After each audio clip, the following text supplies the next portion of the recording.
ये तस्वीरें अब बीजेपी ऑफिस से सामने आ रही है। देखिए, सम्राट चौधरी आपको नजर आ रहे होंगे, दिलीप जायसवाल आपको नजर आ रहे होंगे। अंदाजा लग रहा है ये पटना का बीजेपी दफ्तर है, जहां बीजेपी के झंडे लहराए जा रहे हैं, जमकर नारेबाजी की जा रही है। और आज जेडीयू हो या बीजेपी का दफ्तर हो, दोनों ही जगहों पर रंग कुछ और है। गुलाल अबीर उड़ाया जा रहा है, नारेबाजी की जा रही है। और बीजेपी के दफ्तर में नीतीश कुमार की बातें की जा रही है, तो वहीं जेडीयू की बात करें तो वहां प्रधानमंत्री नरेंद्र मोदी की बात की जा रही है। तो ये बता रहा है कि अंत तक एनडीए का जो कोऑर्डिनेशन था वो कितना बेहतर था।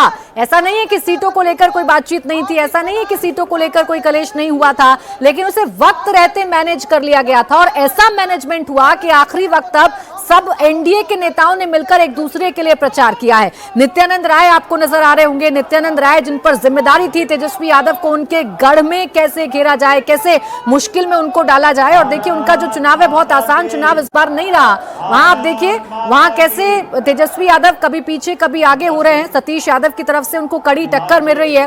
दिलीप जायसवाल जो जेडीयू के दफ्तर के चक्कर लगाते हुए कई बार मुझे भी नजर आए, वो तब वक्त था जब जेडीयू में नाराजगी की खबरें सामने आ रही थी। ऐसी खबरें थी कि एलजेपी जेडीयू की टिकट पर चुनाव लड़ाना चाहती, जेडीयू की सीटों पर चुनाव लड़ाना चाहती है। तब तमाम जो बड़े नेता हैं वो एक दूसरे के जो दफ्तर हैं वहां चक्कर लगा रहे थे ताकि सब कुछ ठीक रहे और ग्राउंड पर एक सही संदेश जाए।